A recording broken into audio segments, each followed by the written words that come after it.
ማንኛውም ነገር የምትወድ ከሆነ ለሱ ባሪያ ትሆናለህ። እሱ ደግሞ ለሌላ ባሪያ መሆንህን አይወድም። ይህንን ሁኔታ በምናብህ መሳል ትችላለህ። ታላቅ የሆነው ጌታ ጅብሪልን ይጠራዋል። ጅብሪል ሆይ እኔ እገሌን እወደዋለሁ፣ ስለዚህ አንተም ውደደው። የሰማይ ሰዎችን ይጠራቸውና እገሌን አላህ ወዶታል፣ ውደዱት ይላቸዋል። የሰማይ ነዋሪዎችም ይወዱታል። ከዚያም በምድር ላይ ተቀባይነትን ያገኛል። ይህ ነብዩ መሐመድ ሰለላሁ ዐለይሂ ወሰለም የተናገሩት ሐዲስ ውስጥ የተገለጸ ነው።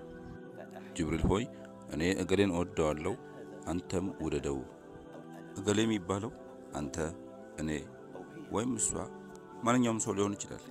ስምህ በሰማይ ሲጠራ፣ ጌታህ ሲጠራ፣ ከዛ ጅብሪልም ሲያወራው፣ ከዛ ሰማይ ላይ ስምህ ሲቀባበሉት አንተ ምድር ላይ ያለህ ማለት ነው።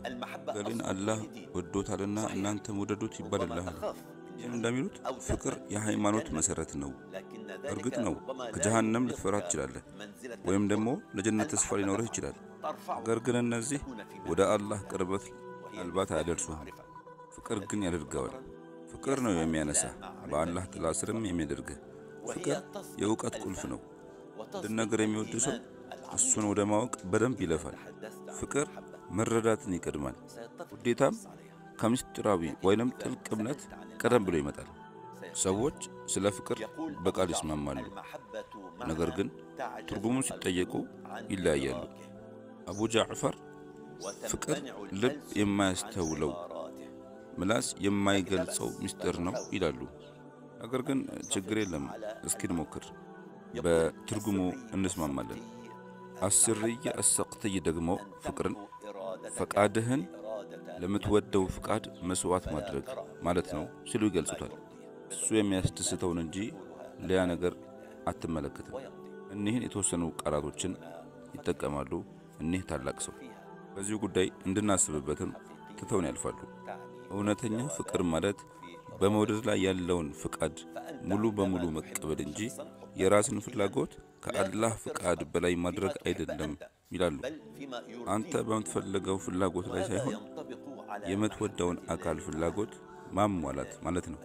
በማፍቀሩ ታማኝ የሆነ ባሪያ ራሱን ፍላጎት ከአላህ ፍላጎት አያስቀድምም። የሰውነት ማንነቱ ፍላጎትን ይተውና አላህ ለሱ የመረጠለትን ነገር ይወዳል።